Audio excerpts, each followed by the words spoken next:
Hello សួស្តីអ្នកគ្នាសម្រាប់វីដេអូនេះខ្ញុំនឹងសម្រាយអំពីប្រវត្តិរបស់តួអង្គម្នាក់ទៀតហើយនៅក្នុង Honor of King តែតួអង្គរបស់ខ្ញុំនឹងនិយាយបន្តនេះគឺជាតួអង្គ Long អញ្ចឹងសម្រាប់គ្នាយើងដែលបន្តបានមើលនៅវីដេអូពុនជាប្រវត្តិរបស់ Kong វិញគ្នាយើងអាចទៅមើលនៅក្នុង Channel របស់ខ្ញុំបានឥឡូវក៏មកខាត់ពេលវេលាយូរយើងចូលទៅកាន់វីដេអូរបស់យើង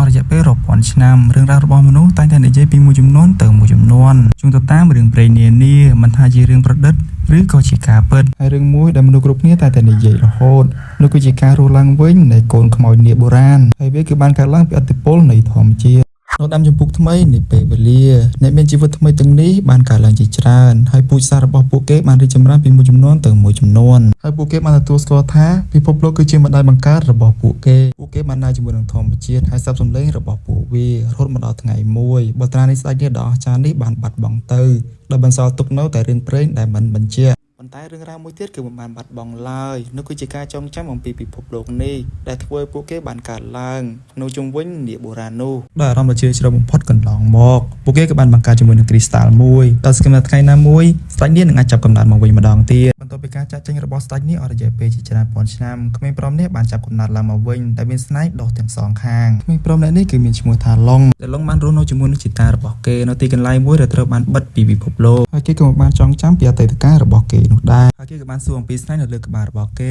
ថាវាគឺមានន័យយ៉ាងម៉េចដោយសារតែគេបានកើតមកជាមួយនឹងស្នែកដ៏ចម្លែកបែបនេះហើយឡុងក៏ចង់មានជីវិតដូចជាអ្នកដទៃដែរក៏ប៉ុន្តែលោកតារបស់គេក៏បាននិយាយថាចៅមិនចាំបាច់ដូចជាអ្នកដទៃនោះទេហើយចៅគឺមានចំណុចពិសេសដែលធម្មជាតិបានប្រទានឲ្យចៅទោះបីជាយ៉ាងនេះក្តីឡុងតែងតែត្រូវបានរើសអើងពីក្មេងៗដទៃនៅក្នុងភូមិដែលចាត់ទុកគេថាជាបិសាចដ៏ចម្លែកដោយក្មេងៗទាំងនោះមិនព្រមមកលេងជាមួយនឹងគេនោះទេតមកឡុងក៏បានទៅកាន់មាត់ទឹកឬក៏បានឆ្លងមើលមុខខ្លួនឯងនៅក្នុងទឹកឬក៏គេតូចចិត្តនឹងខ្លួនឯងយ៉ាងខ្លាំងដោយសារតែខ្លួនឯងកើតមកមិនដូចជាក្មេងដទៃដែលតូចចិត្តនឹងជីវិតមួយនេះឡុងក៏បានឡើងទៅកំពូលភ្នំរួចអង្គុយស្ងួតស្ងាត់តែម្នាក់ឯងតែពេលនោះលោកតារបស់គេក៏បានដើរមកពីក្រោយឬក៏បាននិយាយប្រាប់ទៅកាន់ឡុងថាកុំឲ្យឡុងពិបាកចិត្តអីព្រោះឡុងគឺមានចំណុចពិសេសខុសពីមនុស្សធម្មតាដែលទេវតាបានប្រទានមកហើយឡុងក៏និយាយថាគាត់មិនចូលចិត្តស្នែកនៅលើក្បាលរបស់គាត់នោះទេព្រោះវាសនារបស់មនុស្សគឺមានរៀងខ្លួនបន្ទាប់មកឡុងក៏បានទៅលេងជាមួយនឹងក្មេងៗនោះដោយរដងហើយក្មេងៗទាំងអស់នោះក៏បាននិយាយថាគេគឺជាបិសាចឡុងក៏ព្យាយាមបកស្រាយថាគេមិនមែនជាបិសាចនោះទេជាមួយនឹងកំផឹងរបស់គេក៏បានបញ្ចេញនូវធម៌ពលពិតរបស់គេចេញមក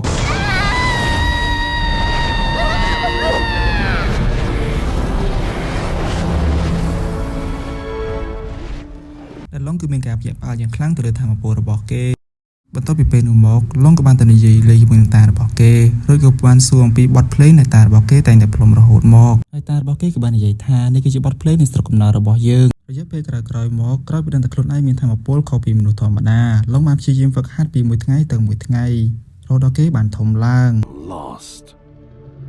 រហូតមកដល់ពេលមួយសត្រូវបានវាយប្រហារទៅលើតំបន់របស់គេនិងបានសម្លាប់លោកតារបស់គេនៅពេលនោះឡុងគឺមានអារម្មណ៍ថាកើតទុក្ខមែនទែនបន្ទាប់មកមុននឹងគាត់ស្លាប់ជីតារបស់ឡុងគឺបានសម្លឹងទៅមើលមុខរបស់ឡុងកាលពីក្មេងរហូតមកដល់ពេលនេះឡុងគឺបានធំពេញវ័យហើយឬក៏បានប្រាប់តាមទៅកាន់ឡុងថា You must keep walking. The road ahead is long. ជាមួយនឹងអារម្មណ៍សោកសៅដែលមិនធ្លាប់មានដែលអ្នកផ្ទះទាំងមួយគត់របស់គាត់ត្រូវបានគេសម្លាប់បែបនេះធ្វើឲ្យគាត់គឺមានកំហឹងយ៉ាងខ្លាំងទៅលើសត្រូវរបស់គាត់ដែលធ្វើឲ្យពេលនេះធម៌ពលរបស់គាត់គឺត្រូវបានបញ្ចេញយ៉ាងពេញលេញតែម្ដងដែលរួមមានធាតុចំនួន3ដែលធាតុពណ៌ខៀវគឺតំណាងឲ្យខ្យល់ពណ៌ក្រហមតំណាងដោយភ្លើងនិងពណ៌បៃតងគឺតំណាងឲ្យទឹកជាមួយនឹងធម៌ពលដ៏ពេញលេញរបស់គេបូករួមទាំងកំហឹងដែលមានពេលនេះគេគឺបានធ្វើការប្រយុទ្ធគ្នាជាមួយនឹងសត្រូវរបស់គេយ៉ាងខ្លាំងក្លាតែម្ដង My child,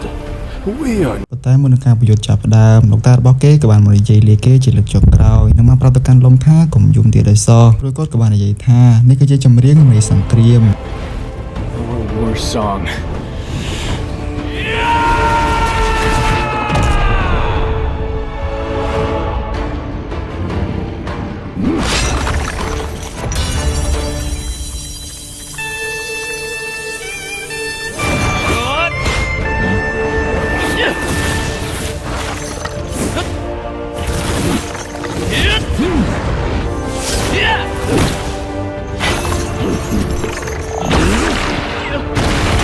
។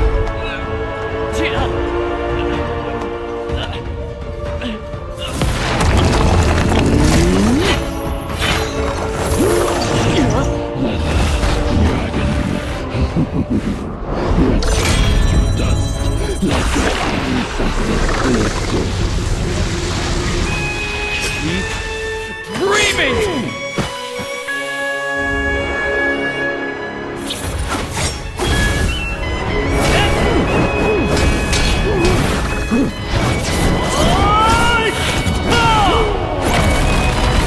Let me show you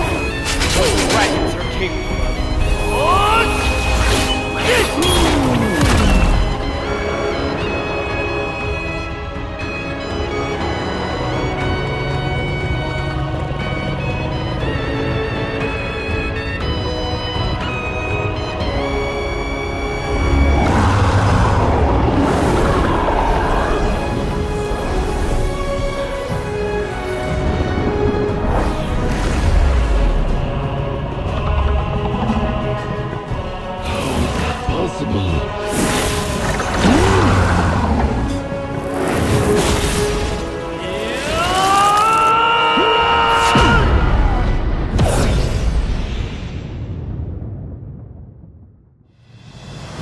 From this moment on, ក្រោយពីបានយកឈ្នះទៅលើសត្រូវរបស់គេឡុងក៏បាននិយាយថាពេលនេះនាងគឺបានក្រហឹមហើយ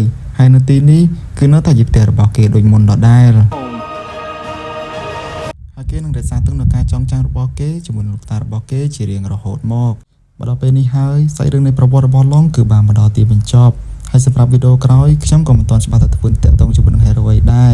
ខ្ញុំនឹងឲ្យគ្នាយើង vote បើសិនជាមានកន្លែងខុសត្រង់ណាអីគ្នាយើងសូមកុំប្រកាន់អីដោយសារតែខ្ញុំគឺបានបកប្រែវារួចយកមកសម្រាប់ចាយជូនគ្នាយើងស្ដាប់ទេបើយើងចង់ទស្សនាជាមួយនឹងរឿងនេះពេញគ្នាយើងគឺអាចទៅមើលក្នុង channel YouTube របស់ Honor of King បាន link គឺខ្ញុំបានដាក់នៅក្នុង comment របស់ខ្ញុំឬក៏ក្នុង description ចឹងយើងចាំជួបគ្នានៅវីដេអូក្រោយៗទៀតបាយបាយគ្នាយើង